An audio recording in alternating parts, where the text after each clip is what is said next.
প্রিয় দর্শক, আপনাদের সবাইকে স্বাগত জানাচ্ছি মেট্রোসেম টু দ্য পয়েন্টে। সাম্প্রতিক বিষয় নিয়ে চ্যানেল আইয়ের বিশেষ আয়োজনে আপনাদের সাথে আছি আমি সানজিদা তন্নি। আজ আমরা আলোচনা করব সচিবালয়ে আগুন। গতকাল রাত 2টোর সময় সচিবালয়ের 7 নম্বর বিল্ডিংয়ে আগুন লেগেছে। জনগণে এই আগুন নিয়ে প্রশ্ন উঠেছে, এটি কি শর্ট সার্কিট, নাশকতা নাকি অন্য কিছু? এই নিয়ে আলোচনা করার জন্য স্টুডিওতে আছেন সোহরাব হাসান, সিনিয়র সাংবাদিক এবং কলামিস্ট, আছেন গিয়াস আহমেদ, সদস্য জাতীয় নির্বাহী কমিটি বিএনপি। সোহরাব হাসান, আপনার কাছে জানতে চাই, এই যে আমরা সচিবালয়ে আগুনের ঘটনাটি বলছিলাম, এটি নিয়ে এক ধরনের প্রশ্ন আছে, এটি কি কোনো নাশকতা নাকি শর্ট সার্কিট? যে কোনো বিষয়ে প্রশ্ন আছে এবং প্রশ্ন করে যাওয়াটাই হচ্ছে আমাদের কাজ। মানে রাষ্ট্রকে বলতে হবে যে কেন, কি ঘটছে। এটা একটা দুর্ঘটনাটা কেউ ঘটাতে পারে, আর আপনি বললেন শর্ট সার্কিট বা যে কোনো কারণেও করতে পারে। প্রথমত হচ্ছে রাত 2টোয় প্রায় 1:50 এই দুর্ঘটনা ঘটলো কীভাবে? তখন তো কোনো ওখানে কোনো লোক থাকার কথা নয়, সব হচ্ছে বন্ধ থাকার কথা। এটি একটি প্রশ্ন। দ্বিতীয় হচ্ছে যে যদি কেউ দুর্ঘটনা ঘটিয়ে থাকে বা এ ধরনের আগুন দিয়ে থাকে, তাহলে খুঁজে বের করতে হবে সরকার কি।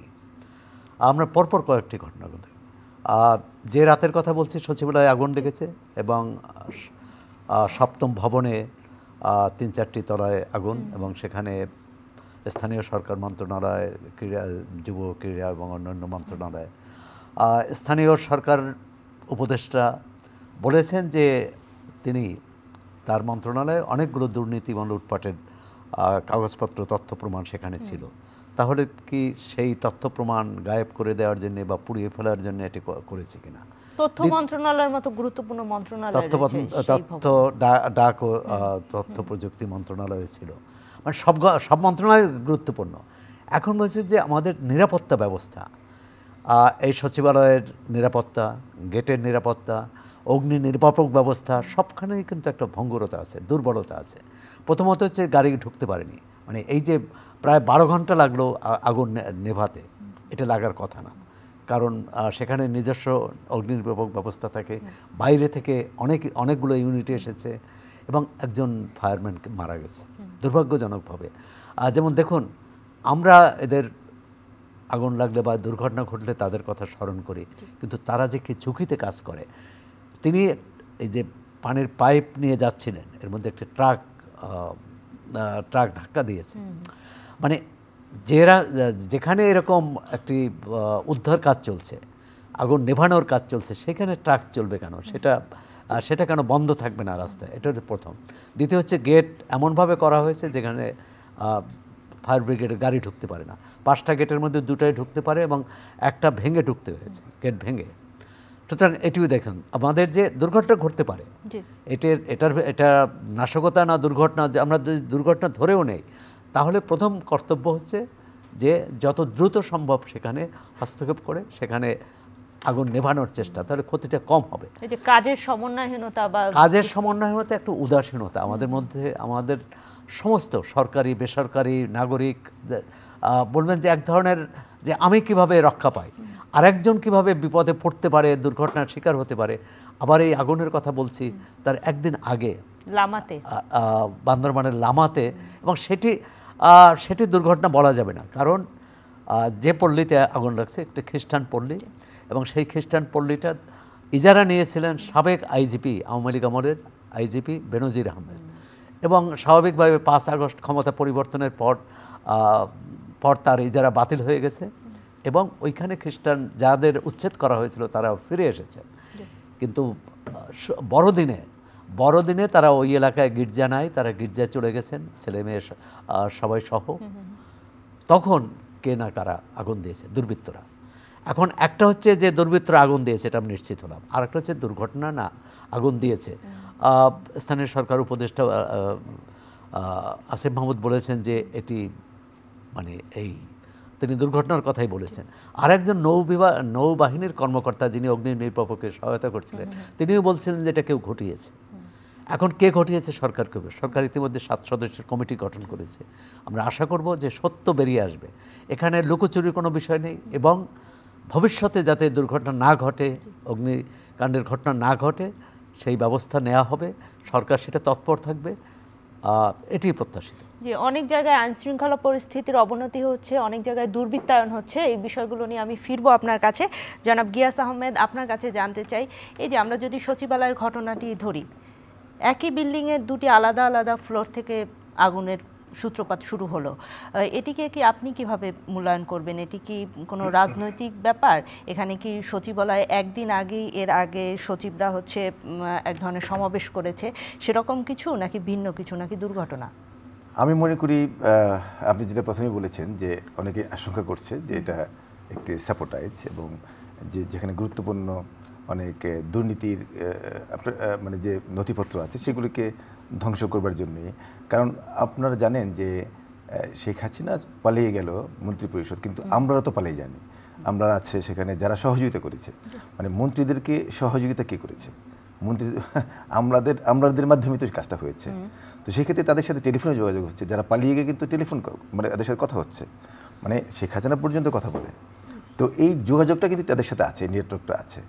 তো আমি মনে করি যে এই সরকারের উচিত হবে যে আমি এখন একদিকে ধমক দিচ্ছি যে এই চোরদেরকে ধরা হবে, আবার সেই চোরদেরকে আপনি বসিয়ে রেখেছেন মন্ত্রণালয়ে, তাহলে সে কি বসে থাকবে? তো সে তো জানে যে আমাকে ধরবে, এনিওয়ে আমাকে তো আজকাল হোক ধরবে, বিএনপি আসলে ধরবে। তো সে তো তার মানে জীবন বাঁচানোর জন্য সে তো যা আছে তাই করবে। তো সেই জন্যে তাদেরকে তো ওইজি করা উচিত এখন থেকেই, যে এই সমস্ত যারা আছে, যারা যে ওই সহযোগী ছিল এবং গুরুত্বপূর্ণ দায়িত্বে যারা ছিল, তাদেরকে ওইজি করে রাখতে হবে এখন। কিভাবে আলাদা করবে যে এই মানুষগুলো তাদের সঙ্গে ছিল, এই মানুষগুলো তাদের সঙ্গে ছিল? যখন পুরো সিস্টেমটি যখন কারাপ্টেড হয় বা পুরো সিস্টেমটি যখন ভঙ্গুর হয়, তখন দেশও তো চালাতে হবে, তাই না? না, কিন্তু আপনার দেশে তো অনেক যোগ্য লোক আছে যারা নাকি আওয়ামী লীগের 15 বছরে চান্স পায়নি, যাদের প্রমোশন হয়নি। আপনি তো লোকের তো অভাব নেই, ভালো ভালো লোক তো অবশ্যই আছে। তো সেক্ষেত্রে আমি মনে করি যে তাদেরকে, যারা এই 15 বছরে এই সচিবালয়ের দায়িত্বে ছিলেন, সাইন করেছেন পেপারগুলি, তাদেরকে অন্তত পক্ষে সুবিধা নিয়েছেন, তাদেরকে ওইডি করে রাখা উচিত। কারণ তারাই কিন্তু এই কাজগুলি ঘটাচ্ছে। এটা তো আপনার ওখানে রাত 2টার সময়, ওখানে তো আর বাসা বাড়ি না, ওখানে কোনো রান্না বাড়া হয় না। তো ওখানে কীভাবে আপনার এভাবে মানে আগুন জ্বলবে? মানে আরেকটা কথা ছোরা সাহেব বলছেন যে এত ঘন্টা পরে একটা মানে ফায়ার ব্রিগেড যাচ্ছে বা তারপরে ট্রাক আসছে, দ্যাট মিন এই মানে সমন্বয় কিন্তু বা নাই, ঠিকমতো গতি নাই। মানে কারণ এই জন্যে একটা দলীয় সরকারের প্রয়োজন। মানে আপনি যদি এই যে অন্তর্বর্তীকালীন সরকার, এখানে চেইন অ্যান্ড কমান্ড নাই এই গ্রাম পর্যায় পর্যন্ত অফিসারদের মধ্যে। সবাই কিন্তু ভয়ের মধ্যে আছে, কেউ আছে ভয় আমার কি হয়, আবার কেউ আছে প্রমোশন নিতে যাচ্ছে, মানে এই অগোছালো। তো সেক্ষেত্রে আমি মনে করি যে দ্রুততম সময়ে সংস্কার করে দ্রুত মানে সময়ে একটা নির্বাচন দিতে হবে। যখন একটি গণতান্ত্রিক দল আসবে, জনগণের ভোটের মাধ্যমে যখন সরকার আসবে, তার কিন্তু তখন তার দায়বদ্ধতা থাকবে, সে তখন এটাকে সারা বাংলাদেশে তার একটা নেটওয়ার্কে চলে আসবে। আমি মনে করি যে এইভাবে বেশি দিন চললে এই সরকার বেশি তেমন একটি ভালো করতে পারবে না। আপনি মনে করছেন এর সঙ্গে রাজনৈতিক সংশ্লিষ্টতা থাকতে পারে? মানে যারা কাজটা করেছে এটা অবশ্যই আমি মনে করি যে বিগত সরকারের, পতিত সরকারের যারা সুবিধাভোগী বা যারা এই সমস্ত যে করাপশনের সাথে জড়িত সাইন করেছে, তাদের বিচার হতে পারে, তারা মানে ফেঁসে যেতে পারেন, তারা এই কাজটা ঘটিয়েছে। এবং তাদের সাথে তো নেতাদের একটা, মন্ত্রীদের, প্রাক্তন মন্ত্রীদের একটা যোগাযোগ আছে, টেলিফোনে তো ইদানিং কথা হচ্ছে। তো সেই ক্ষেত্রে তাদের কিন্তু নেটওয়ার্ক আছে, এবং সেনাবাহিনীর ভিতরে আছে যারা নাকি বড় বড় অফিসার, তারা কিন্তু এখনও তো আছেন, তারা যারা নাকি আপনার এই বিভিন্ন সরকারের সহযোগিতা করেছেন, তারাও কিন্তু আছেন, মানে সেনাবাহিনীর ভিতরে আছেন। তো সব জায়গায় কিন্তু আছেন এই লোকগুলি। অসংখ্য ধন্যবাদ। ফিরবো আপনার কাছে। জনাব সোহরাব হাসান, আপনার কাছে জানতে চাই, গতকাল রাতের এই ঘটনার আগেই ঠিক সচিবালয়ের অ্যাডমিন ক্যাডাররা তারা এক ধরনের আলটিমেটাম দিয়েছিল 40 ঘন্টার, তো তারপরই এরকম একটি ঘটনা, এর সঙ্গে কি কোনো সম্পর্ক আপনি দেখছেন? ধন্যবাদ, খুব একটা ভালো প্রসঙ্গ এনেছেন। আর তার আগে সাইদ ভাইকে ধন্যবাদ জানাই, স্বাগত জানাই বাংলাদেশে। তিনি যুক্তরাষ্ট্র গুরুত্বপূর্ণ দায়িত্ব পালন করেন, রিপাবলিকান পার্টি না? জি। আর বিষয়টা হচ্ছে যে যুক্তরাষ্ট্রের কর্মসংস্কৃতি আর আমাদের কর্মসংস্কৃতির পার্থক্য আছে। সেখানে যেমন ধরেন সরকার পরিবর্তনের সঙ্গে সঙ্গে সব শীর্ষ পদে বদল হয়, মানে তার নতুন সেট। এখানে কিন্তু আমলাতন্ত্রই স্থায়ী, সরকার হচ্ছে অস্থায়ী, এটি একটি বিষয়। আর আপনি যেটা বললেন যে এই আমরা কি 90% বা 99% লোককে সন্দেহ করব যে তারা সাবেক সরকারের দোষর ছিল? বিষয়টা হচ্ছে খুব কঠিন হচ্ছে যে সরকার চালাতে হবে, আর আগামীকালে নির্বাচন সম্ভব হবে না, বা নির্বাচন সম্ভব হলো, ধরুন 3 মাসে নির্বাচন হলো, এই 3 মাসে একটি আমলাতন্ত্র গড়ে তোলা সম্ভব না সারা দেশে। আর সেখানে দেখার বিষয়, তদন্তের বিষয়, সরকার কিন্তু একটি তদন্ত কমিটি করেনি যে কারা কার বিগত সরকারের অন্যায়ের সাথে, অপকর্মের সাথে কার যোগসাজশ আছে, কোন কোন কর্মকর্তার, এই ধরনের একটি যদি পূর্ণাঙ্গ কমিটি করে গণশুনানির মাধ্যমে অথবা যে তদন্তের মাধ্যমে এটা বের করা হতো, তাহলে এটি সুবিধা হতো। একটা দেখলাম যে আমরা সিটিং মন্ত্রিপরিষদ সচিব যিনি এখন নেই, তার বিরুদ্ধে হত্যা মামলা দেওয়া হয়েছে। আসলে আমরা বিচার চাই না ভয় দেখাতে চাই, এটা একটা প্রশ্ন। আওয়ামী লীগ আমলে কিন্তু ভয় দেখানো হয়েছে, অন্যায় বিচার করা হয়েছে। বিচার হতে হবে বিশ্বাসযোগ্য, মানে গ্রহণযোগ্য এবং বিশ্বাসযোগ্য, যে এটি ন্যায় বিচার হচ্ছে, ন্যায় বিচার বিচারালয়ের দিকে যাব না, কারণ তাহলে অনেক অনেক কথা আসবে। আচ্ছা, যে বিষয়টা বলছেন যে এই যে ক্যাডারের বিরোধ, এক হচ্ছে যে জনপ্রশাসনের সংস্কার একটা কমিশন গঠন করা হয়েছিল, সেই কমিশনে কিছু সুপারিশ করেছে, সেটা আনুষ্ঠানিকভাবে এখনো দেয়নি, কিন্তু এই দেওয়ার আগেই যেহেতু এটা ফাঁস হয়ে গেছে, প্রশাসন ক্যাডার বিশেষ করে তারা ক্ষুব্ধ হয়েছে এবং তারা বলেছেন যে এখন 100% প্রশাসন ক্যাডারের পদোন্নতি তাদের মধ্য থেকে হতে হবে। আগে ছিল 75% তাদের, 25% অন্য ক্যাডারের। ওই কমিশন সুপারিশ করেছিল যে 50 প্রশাসন থেকে আর বাকি 25 ক্যাডার থেকে বাকি 50%।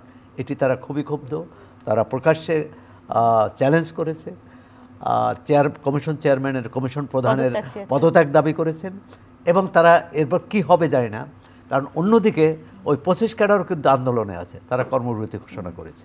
তো একটা এর মধ্যে প্রথমত হচ্ছে যে যেটি সাইদ ভাই বললেন যে এদের বিচার করা বা করা, আগে তো প্রমাণ করতে হবে, আগে তথ্য বের করতে হবে, আর সেই কাজটি কঠিন।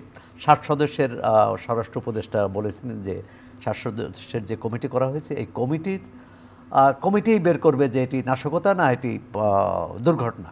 ধরে নিলাম যদি নাশকতা হয়, কে এর সাথে এই ক্যাডারের এই দ্বন্দ্ব কাজ করেছে কিনা, দ্বন্দ্বের কোনো যোগসূত্র আছে কিনা, থাকলে সেটি কে, আবার প্রশাসন ক্যাডারের উপরও অন্য ক্যাডার অপবাদ দিতে পারে কিনা, সবটা মিলে আমি মনে করি একটা নিরপেক্ষ দক্ষ কমিটির মাধ্যমেই এটি সত্য খুঁজে বের করতে হবে এবং যেটাও বিশ্বাসযোগ্য হতে হবে। আর অন্য ক্ষেত্রে যে ভঙ্গুরতা আছে, যেমন গেটের ক্ষেত্রে, যেমন সঙ্গে সঙ্গে ঢুকতে না পারা, আবার ফায়ার সার্ভিসের যে সুযোগ সুবিধা, মোটামুটি বাংলাদেশে ফায়ার সার্ভিস কিন্তু বেশ দক্ষতার পরিচয় দিয়েছে। আপনি বনানীর সেই বহুতল ভবনের নাভানা টাওয়ারের যে দুর্ঘটনা, অনেক ক্ষেত্রেই, এবং তারা বেশ ঝুঁকি নেয়, একটা মানুষ মারা গেল। আর আমি আশা করি যে এটি একটি, এবং ভবিষ্যতে যাতে দুর্ঘটনা না ঘটে আর সেটি নিশ্চিত করা হচ্ছে সরকারের দায়িত্ব। দায়ী ব্যক্তিদের খুঁজে বের করা তো হবেই, কিন্তু তার চেয়েও গুরুত্বপূর্ণ হলো ভবিষ্যতে যাতে এই ঘটনা না ঘটতে দেওয়া যাবে না। এবং প্রশাসনের মধ্যে একটা যে অস্থিরতা আছে এই মুহূর্তে, বিভিন্ন ক্যাডারের, বিভিন্ন বিভাগের, মন্ত্রণালয়ের, আমার মনে হয় অস্থিরতাটা যত দ্রুত কমিয়ে আনা যাবে, যত শান্ত করা যাবে, সুস্থির পরিবেশ করা যাবে, তাহলেই কিন্তু, এমনকি তদন্তও কিন্তু তখন নির্ভরযোগ্য হবে, তখন বিশ্বাসযোগ্য হবে যে সঠিক তদন্ত হচ্ছে। না হলে তদন্ত, এই মন্ত্রণালয়গুলো যেসব কর্মকর্তা আছে তারা সহযোগিতা না করলে কিন্তু তদন্ত হবে না। সুতরাং তাদের সহযোগিতার দরকার হবে। যাদের নিয়ে করেছে তারা কিন্তু প্রশাসনের, সচিবালয়েরই, সবটা মিলে একটা নতুন জনমনে কিন্তু অনেক বিষয়ের প্রশ্ন আছে, যেমন সচিবালয় একটি সিকিউর এরিয়া, এই এরিয়ার মধ্যে বাইরে থেকে কেউ কিভাবে ঢুকতে পারে যদি এটি নাশকতা হয়ে থাকে। দ্বিতীয়ত হচ্ছে ছুটির দিন ছিল গতকাল তো বৈদ্যুতিকভাবে ওখানে অনেক বেশি লাইট ফ্যান জ্বলার কথা না, সেখানে কিভাবে বৈদ্যুতিক শর্ট সার্কিট হতে পারে? এই প্রশ্নগুলো তো তদন্ত কমিটি খুঁজে বের করবে, এবং কে গিয়েছিল কখন, এবং আছে কিনা ওখানে, না নিশ্চয়ই সিসিটিভি আছে সব ভবনেই, সেটি দিয়েই এটা বের করতে পারে। তবে অবিলম্বে বিভিন্ন ক্যাডার, যে বিভিন্ন ক্যাডারের মধ্যে যে দ্বন্দ্ব, এটি দূর করে প্রশাসনে একটি সুস্থির গতিশীলতা আনা দরকার, যেটি সাইদ ভাই বলেছেন। কারণ গতি এবং দক্ষতা এই দুটার বিকল্প নেই। এই যে নিশ্চল, অনেক ক্ষেত্রেই মানুষ মনে করে যে সরকারের কাছে যে প্রতিকার পাবে না, সেই বিচারের ক্ষেত্রে বলুন আর সমস্যার সমাধানের ক্ষেত্রে বলুন। আমি মনে করি সরকারকে আরও অ্যাক্টিভ হতে হবে, আরও সক্রিয় হতে হবে, আরও গতিশীল হতে হবে, এবং প্রয়োজনে তারা সরকারের বাইরে বিশেষজ্ঞদের সহায়তা নিতে পারে। অসংখ্য ধন্যবাদ জনাব গিয়াস আহমেদ। আপনার কাছে জানতে চাই, আপনি America Bangladesh chamber of commerce ABCCI এর চেয়ারম্যান। তো আপনারা যখন দেশের বাইরে থাকেন তখন এই ঘটনাগুলো যখন দেখেন, দেশে নানা রকম সংকট তৈরি হয়, নানা রকম হয়তো লঞ্চে 7 জন মারা গেল কিংবা তাদের হত্যা করা হলো, লঞ্চে 7 জন এরকম অগ্নিকাণ্ড হয়, তখন আপনারা বিদেশে বসে কি অনুভব করেন এবং জিনিসগুলো কিভাবে বিশ্লেষণ করেন যে কি ঘটছে? ধন্যবাদ, সুন্দর প্রশ্ন করেছেন। কয়জন মারা গেল বা আগুন লাগলো, এর চেয়ে মানে আমাদেরকে বেশি পীড়া দেয় সেটা হলো মানে করাপশন। এবং বাংলাদেশে যখন করাপশন হয়, দুর্নীতি ব্যাপকভাবে হয়, এবং ডেমোক্রেটিক প্রসেস যখন বিঘ্নিত হয়, মানে গণতন্ত্র যখন না থাকে, এখানে যখন আমাদের স্টেট ডিপার্টমেন্টে বাংলাদেশ সম্বন্ধে বিগত এই কয়েক বছর যাবৎ লেখা ছিল যে বাংলাদেশে ভ্রমণ করা ঝুঁকিপূর্ণ, মানে আমেরিকান সিটিজেনদেরকে সতর্ক করছে, যেখানে আমেরিকার মানে সিটিজেনদেরকে ভ্রমণ করা নিরাপদ নয়, সে দেশে আমরা ইনভেস্ট করবো কীভাবে, সে দেশে আমরা ভ্রমণ করবো কীভাবে। তো এখন স্টেট ডিপার্টমেন্টে যখন এটা লেখা থাকে, তখন এটা তো আমরা দেখি না, শুধু এটা সমস্ত ওয়ার্ল্ড পৃথিবীর সমস্ত ইনভেস্টররা দেখে, মানে যারা বাংলাদেশকে ইনভেস্ট করবে, বাংলাদেশে যাবে, বাংলাদেশকে চিন্তা করবে। তো এটা তো খুবই মানে একটা সাইড। এখন আমেরিকান নাগরিকদের জন্য ওয়েবসাইটে কি লেখা আছে? না, এখন তো এটা নাই, আচ্ছা, এখন আরেকটা জিনিস আমাদেরকে সমস্যা, যেটা হলো আমাদের যে নিউ জেনারেশন, নতুন প্রজন্মের ছেলেমেয়েরা, আমাদের ছেলেমেয়েরা যারা ওখানে লেখাপড়া করে, ওখানে ভালো ইউনিভার্সিটিতে যাচ্ছে, ভালো কলেজে যাচ্ছে, ভালো ভালো জব তারা করছে, হোয়াইট হাউসে পর্যন্ত আমাদের এই ছেলেমেয়েরা চাকরি করে। তো এখন আমরা তো একটা মেইন স্ট্রিমে আমাদের একটা ভালো অবস্থান আছে। তো সেই ক্ষেত্রে যখন বাংলাদেশের মানে এই অনিয়ম, মারামারি, দুর্নীতি যদি লেখা থাকে যে বাংলাদেশ যে একটা মানে দুর্নীতির শীর্ষে আছে, অথবা বাংলাদেশে ভোট চুর হয়ে গেল, সাপোজ একটা মানে এই অবস্থার মধ্যে কিন্তু গণতান্ত্রিক পরিবেশ নাই, সেটা কিন্তু যখন ওই দেশের মিডিয়াতে ওঠে, তখন আমাদের ছেলেমেয়েরা কিন্তু একটা মানে বেকায়দায় পড়ে যায়, যে তারা তো একটা ভালো পজিশন আছে। তো এখন আমাদের আমেরিকানরা দেখবে আমরা কোন দেশ থেকে এসেছি। আমরাও দেখি যে আফ্রিকার একটা কোন দেশ থেকে যদি একটা উগান্ডার একটা লোক যদি আমাদের অফিসে ঢুকে, আমি তাকে কিন্তু সন্দেহের চোখে দেখব, এই লোকটা আমি বড় সিইও তাকে বানাবো কিনা। হ্যাঁ, তো এখন আমাদের দেশ যদি এই ধরনের দুর্নীতিগ্রস্ত হয়, মানে অগণতান্ত্রিক হয়, তাহলে এই যে খুন, ডিজেপিয়ার্ড, মানে যা হচ্ছে আর কি, আয়নাঘর, এগুলি যদি হয়, তখন আপনি কি মনে করেন 5 আগস্টের পরে আমরা গণতন্ত্রের পথে যে আগানোর একটা চেষ্টা ছিল, সেভাবে আগাচ্ছি?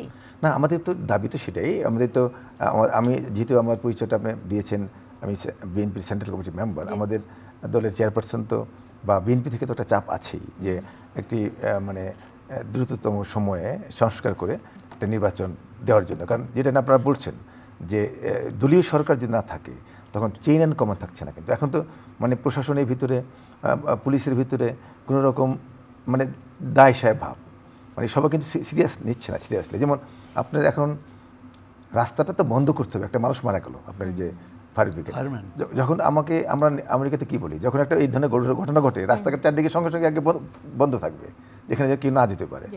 তো এখন তো এই দায়িত্বটা তো এই সরকার মানে নাই, সরকারের এটা তো অন্তর্বর্তীকালী সরকার, দলীয় সরকার যে আসুক, নির্বাচন দেন, নির্বাচনের মাধ্যমে যে সরকারটা আসবে, ওটা সরকারটা স্ট্রং একটা সরকার হবে। সেই ক্ষেত্রে আমি মনে করি যে কোশ্চেনটা আপনি করেছেন, যে আমাদের কিন্তু খুব পীড়া দেয়। আমরা চাই যেই দলই থাকুক না কেন, আমরা মানে যদি আমি বিএনপি বা তারপরে বলি, বাংলাদেশে একটা ডেমোক্রেটিক সিস্টেম থাকতে হবে। এটা আওয়ামী লীগ যদি ক্ষমতায় আসে, আওয়ামী লীগও তো ডেমোক্রেটিক সিস্টেমটাকে ফলো করতে হবে। তো সেই ক্ষেত্রে আমাদের যা প্রবাসী আমরা যারা আছি, আমাদের একটা আবার দল আছে, প্রবাসী দল মনে করেন, আমরা চাবো বাংলাদেশ ভালো থাকুক, বাংলাদেশে ডেমোক্রেটিক প্রসেস থাকুক। 71-এর যে চেতনা আমরা বলি, 71-এর চেতনা, তাহলে 71-এর চেতনা তো ভোট চোর না, 71-এর চেতনা তো গণতন্ত্রহীন না। বা ন্যায় বিচার বা মানবতা মানে হীনতা। তো সেই ক্ষেত্রে আমরাও চাই বাংলাদেশ ভালো থাকুক, কারণ আমাদের কিন্তু আমেরিকাতে অনেক অর্জন আছে। আমাদের ওখানে বাংলা ভাষা, আমরা বিভিন্ন প্রতিষ্ঠানে আমরা বাংলা ভাষা এখন লেখা থাকে, ইংলিশ, স্প্যানিশ, বাংলা আছে, বা আরও বড় বড় মানে চাইনিজও আছে যারা নাকি অনেক জনসংখ্যা, মানে আমরা মোটামুটি একটা ফাস্টেস্ট গ্রোয়িং বাংলাদেশি নিউ ইয়র্কে কমিউনিটির দিক থেকে আমাদের সাথে মেয়র, প্রেসিডেন্ট, গভর্নর, কংগ্রেসম্যানদের একটা যোগাযোগ আছে। সেক্ষেত্রে আমরা চাবো বাংলাদেশ ভালো থাকুক, বাংলাদেশের গণতান্ত্রিক সিস্টেম সবসময় চালু থাকুক।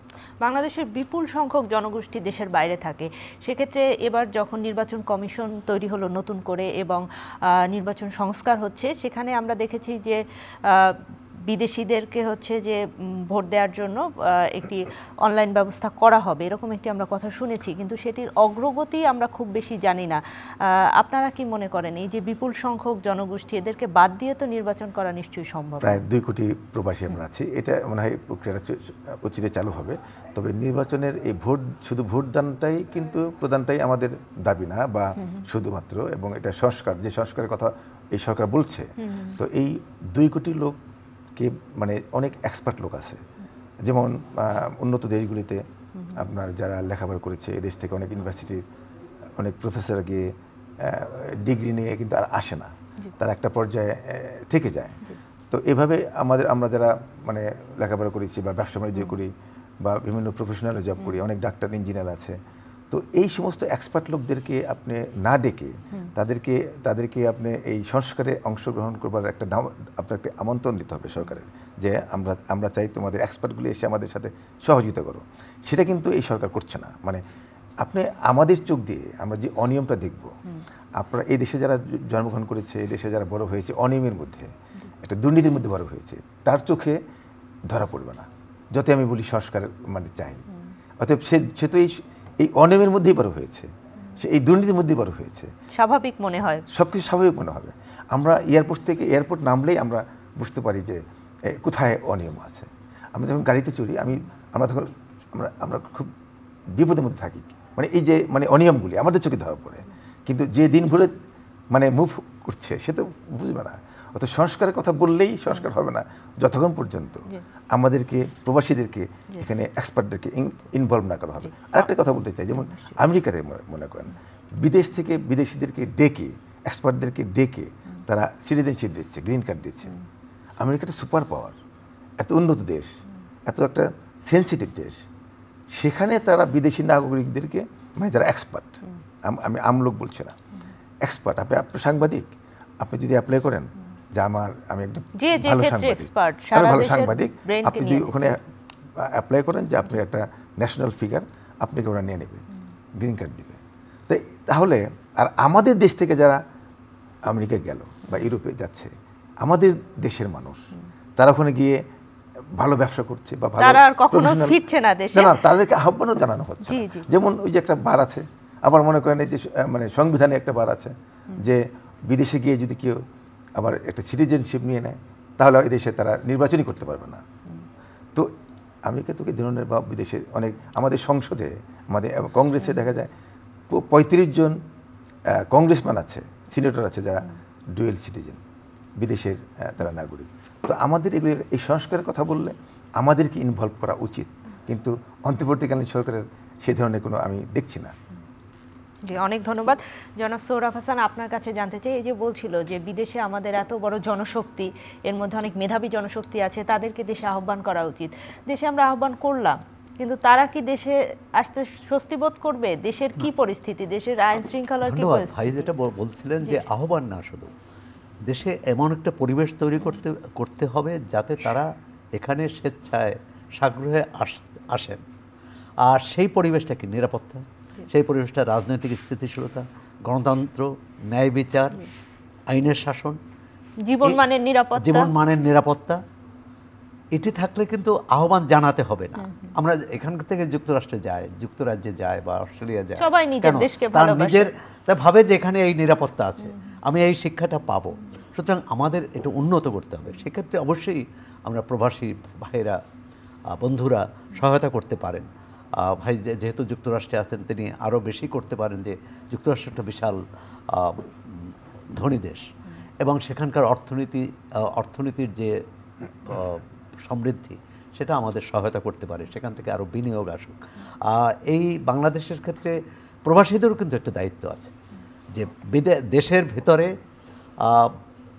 বিনিয়োগ আকৃষ্ট করার ক্ষেত্রে। এমনকি কিছুদিন কয়েক বছর আগে পর্যন্ত কিন্তু আমরা যুক্তরাষ্ট্র বা যুক্তরাজ্য থেকে খুব রেমিটেন্স পেতাম না, প্রবাসী আয় পেতাম না, কিন্তু এখন পাচ্ছি। কেন? তাদের মধ্যে একটা ভরসা জেগেছে যে এখানে বাংলাদেশে এই টাকাটা পাঠালে এটি ভালো কাজে ব্যবহৃত হবে।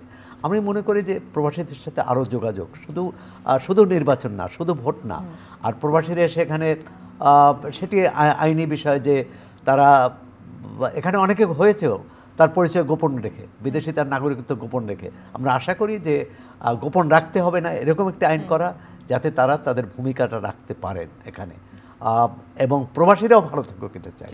এবং শুধু সেটা যুক্তরাষ্ট্র যুক্তরাজ্যে আছেন তারা না, আমাদের মধ্যপ্রাচ্যে যে প্রবাসীরা আছে তারা বেশিরভাগটা টাকা পাঠায় কিন্তু সেখান থেকে। মালয়েশিয়ায় যারা আছেন সবখান থেকেই আমরা চাই যে প্রবাসী আর দেশি এই বিভাজনটা আমরা তৈরি করতে চাই না। কারণ এই বাংলাদেশের জন্যই তারা যে বিদেশে গেছেন বাংলাদেশের নাগরিক হিসেবে, সুতরাং বাংলাদেশ তাদের হৃদয়ে ধারণ করেন। আমরা চাই যে বাংলাদেশ প্রবাসী এবং দেশে যারা আছেন এর সম্মিলিত উদ্যোগেই কিন্তু বাংলাদেশ এগিয়ে যাবে। জি, আমি একেবারে শেষ পর্যায়ে এই যে আপনি বিনিয়োগ আকৃষ্ট করার কথা বললেন, বিনিয়োগের পরিবেশ কেমন এখন? পরিবেশ কেমন যে খুব বললেন যে গত এই যে অন্তর্বর্তী সরকারের সময় যে পরিবেশ ভালো হয়েছে তা তো দেখা যাচ্ছে না। নানা রকম দুর্যোগ দুর্ঘটনা আছে, সুতরাং মানুষের মধ্যে একটা ভয় আছে। আর যে কোনো দেশ বিনিয়োগ করার ক্ষেত্রে দেখবে যে একটা স্থায়ী সরকারের স্থায়িত্ব আছে কিনা, বা সরকার একটা রাজনৈতিক ভিশন আছে কিনা, পরিকল্পনা আছে কিনা। আর সুতরাং সেখানে তো ঘাটতি আছেই অন্তর্বর্তী সরকারের জন্য। তবে অন্তর্বর্তী সরকার কিন্তু প্রবাসীদের সুযোগ সুবিধার ক্ষেত্রে কিন্তু কিছু উদ্যোগ নিয়েছে, বিশেষ করে তারা যাতে হয়রানির শিকার না হন তাদের জন্য আলাদা ডেস্ক, আমি মনে করি কিছু পদক্ষেপ তো নিয়েছেন। আর বিনিয়োগটা কঠিন। আমরা গত 15 বছর ধরে তো শুনেছি বিদেশি বিনিয়োগের, এমনকি বিনিয়োগ রোড শো করা হয়েছে বিভিন্ন দেশে, কিন্তু ফল খুব ভালো হয়নি। এক হচ্ছে আমলাতান্ত্রিক জটিলতা, দুর্নীতি একটা বড় কারণ। তারা দেখতে চাইবে যে দেশে দুর্নীতি নেই সেই দেশেই বিনিয়োগ করতে, বা দুর্নীতি। অসংখ্য ধন্যবাদ জনাব গিয়াস আহমেদ। আপনার কাছে জানতে চাই শেষ প্রশ্ন, আপনি তো নিশ্চয়ই অনেকদিন পরে দেশে আসলেন। জি। এই যে 15 বছর আমরা জানি বিএনপির উপরে অসংখ্য মামলা হামলা, আপনারা শান্তিপূর্ণভাবে সমাবেশ করতে পারেননি, অনেক কিছু হয়েছে। এখন নতুন অন্তর্বর্তীকালীন সরকার আসার পরে আপনাদের সামনে মনে হচ্ছে নতুন একটা চ্যালেঞ্জ, নির্বাচন কবে হবে, সেই নির্বাচনের রোডম্যাপ আপনারা পাচ্ছেন কিনা, সঠিক সময় নির্বাচন হচ্ছে কিনা, সব কিছু মিলিয়ে বাংলাদেশের রাজনৈতিক পরিস্থিতি কি দেখছেন? এই 15 বছর পর দেশে এসে দেশের কি পরিবর্তন দেখছেন? হ্যাঁ, ধন্যবাদ। আসলে আমরা যারা প্রবাসী আছি, বিশেষ করে রাজনীতির সাথে জড়িত, তারা কিন্তু বাংলাদেশের এই গণতন্ত্রায়নে আমাদের কিন্তু অনেকটা ভূমিকা আছে। যেমন আপনার এরশাদ বিরোধী আন্দোলনে আমরা আন্দোলন করেছি, ওখানে জাতিসংঘ হোয়াইট হাউস ক্যাপিটাল হিলে আমরা লবিং করেছি। তারপরে 1/11-এর সময় আমরা এদেশে যখন আপনারা কথা বলতে পারেন না, তখন আমরা ওখানে কথা বলেছি। আমরা জাতিসংঘ হোয়াইট হাউস বিক্ষোভ সব কিছু মিলে স্টেট ডিপার্টমেন্টে আমাদের নিউজগুলি আবার এখানে চেপেছে, যেহেতু একটা ঘটনা না ঘটলে তো আপনি ছাপতে পারেন না। তো আমরা যেহেতু একটা বিক্ষোভ করেছি, একটা কর্মকাণ্ড চালিয়েছি, তখন এদেশের আপনারা পত্রিকা এসেছে। তো এভাবে এই বিগত দিনের এই 15 বছরের যে অনিয়ম, যে দুর্নীতি, এর বিরুদ্ধে আমরা কিন্তু সোচ্চার ছিলাম। প্রবাসীদের আমাদের একটা ডাক ছিল যে প্রবাসীরা যাতে এই ফ্যাসিস্ট সরকার পতন না হওয়া পর্যন্ত যেন রেমিটেন্স না পাঠানো হয়, এবং সকলেই কিন্তু একযোগে এই 2টা মাস মানে আন্দোলনের সময় কিন্তু টাকা পাঠায়নি। আপনি দেখেছেন তারপরে এই ফ্যাসিস্ট সরকার পতনের পরে কিন্তু দ্রুত আমাদের বৈদেশিক মুদ্রা এসেছে। তো সেক্ষেত্রে আমরা যারা প্রবাসী থেকে এসেছি বা আমরা চাই যে বাংলাদেশে যে অনিয়মটা হলো 15 বছর, যারা করলো তাদের বিচার করতে হবে। শেখ হাসিনা থেকে শুরু করে আজকে দেখেন টিউলিপ সিদ্দিকির যে একটা ঘটনাটা, এই $4 বিলিয়ন একটা যে তদন্ত হচ্ছে, এটা কিন্তু বাংলাদেশিদের জন্য কিন্তু খুব খারাপ একটা মানে ইমেজ, যারা বিদেশে আমরা থাকি, যে বা বিশেষ করে ইংল্যান্ডে, যে কি বাংলাদেশের মানুষ মানে এই ধরনের এত বড় একটা চুরি করেছে। তো এগুলি কিন্তু তাহলে আমাদেরকে ট্রাস্ট করবে না, তো আমাদের একটা প্রতিষ্ঠানে যে বসাবে, সিও বানাবে বা একটা বড় দায়িত্ব দিবে, কেন দিবে? যে এই লোকগুলি তো মানে খারাপ লোক, বুঝছেন না, সুযোগ পেলেই চুরি করবে। তো সেই ক্ষেত্রে ইমেজের ক্ষেত্রেও একটা ভেরি প্রভাব ইম্পর্টেন্ট। পড়ছে। তো এই জন্য আপনারা যারা আছেন এই দেশে, আপনারা যারা সাংবাদিকতা বা যারা বুদ্ধিজীবী জনগণ, তাদেরকে আমরা আহ্বান জানাবো যে তাদের ডেমোক্রেটিক সিস্টেম এবং আইনের শাসন যেন মানে বাস্তবায়ন করা হয়, এবং যদি দুর্নীতি কী করে তার বিচার করতে হবে, মানে কেউ যেন বিনা বিচারে না যেতে পারে। যেমন দেখেন বিগত দিন যতগুলি ব্যাংক চুরি হয়েছে, ব্যাংকের চেয়ারম্যান এমডি কারো বিচার হয়নি, কারো অ্যারেস্ট করা হয়নি বা জেলে যায়নি। তো এখন তাহলে চুরি আমি করবো না কেন? তো এই ক্ষেত্রে আজকে দেখেন আপনার আমেরিকাতে বাইডেনের ছেলে, তার ব্যাপারে একটা ঘটনা ঘটেছে বা একটা মানে একটা কেলেঙ্কারি তার, সেটা কিন্তু তদন্ত হয়েছে, বিচার হচ্ছে প্রেসিডেন্টে থাকার সময়। তো আমাদের আজকে সেই কারণেই দেখেন এরা কিন্তু বিশ্বকে লিড দেয়, আইনের শাসন আছে বলেই আপনার সেখানে আপনার তারা সুপার পাওয়ার। আমি ব্যবসা করে দীর্ঘদিন যাবৎ, কিন্তু আমাদের মনে করেন ইয়ারলি $100 মিলিয়ন উপরে আমাদের রেভিনিউ আমার কোম্পানি, কিন্তু আজ পর্যন্ত আমরা সরকারের সাথে ব্যবসা করি, গভর্নমেন্টের সাথে আমাদের লাইসেন্স ইস্যু, অডিট হয়, অফিসাররা যখন আসে আজ পর্যন্ত আমরা একটা ঘুষ দিই না, এক কাপ চা খাওয়াইতে পারি না। তাহলে সেই দেশ উন্নত হবে না কেন? আমরা যে এই রাস্তাঘাটে যখন টিকিট, পুলিশে যখন টিকিট দেয় আমাদেরকে গাড়ি চালানোর সময়, মানে স্পিডে বা রেড লাইটে, কিন্তু কোনোদিন পুলিশের কাছে আজ পর্যন্ত আমি 38 ইয়ার্স আমেরিকাতে, কোনোদিন মানে ঘুষের কী এটা আমরা বুঝি না। তো এই যখন এই আইনের শাসন যখন প্রতিষ্ঠিত হবে, তখন দেশ উন্নত হবে, প্রবাসীরা আসবে, বিদেশিরা আসবে। আমাদের যে 71-এর যে আমরা স্বপ্ন দেখেছি, চেতনা বলি আমরা, মুখে মুখে কিন্তু 71-এর চেতনা বলি, সেই চেতনা বাস্তবায়ন করতে গেলে, মুক্তিযুদ্ধের চেতনা বাস্তবায়ন করতে গেলে গণতন্ত্র, ন্যায় বিচার এগুলি আগে প্রতিষ্ঠা করতে হবে। অসংখ্য ধন্যবাদ প্রিয় দর্শক। Metro centre to the point থেকে আজকের মতো বিদায় নিচ্ছে। আমাদের আলোচকরা যেটি বললেন, সচিবালয়ে আগুন এটি একটি দুর্ঘটনাও হতে পারে, একটি নাশকতাও হতে পারে, কোনো গ্রুপের কোনো চক্রান্তও হতে পারে। যা কিছুই হোক না কেন, সঠিক তদন্তের মাধ্যমে নিশ্চয়ই যেটি আসল ঘটনা সেটি বেরিয়ে আসবে। জনগণও জানতে চায় এরকম একটি সচিবালয়ের মতো গুরুত্বপূর্ণ ভবনে কিভাবে রাত 2টোর সময় আগুন লাগলো, কিভাবে এত নথিপত্র সেগুলো পুড়ে গেল। এটি ভীষণ গুরুত্বপূর্ণ, যেমন সচিবালয়ের জন্য তেমনি আমাদের সমগ্র জাতির জন্য। পাশাপাশি আইন শৃঙ্খলা পরিস্থিতি যেন দেশের উন্নতি হয়, সেই ব্যাপারেও কিন্তু সবাই সজাগ রয়েছে, সবারই প্রত্যাশা। আপনারা সবাই ভালো থাকবেন, আপনাদের সবার জন্য অনেক অনেক শুভকামনা।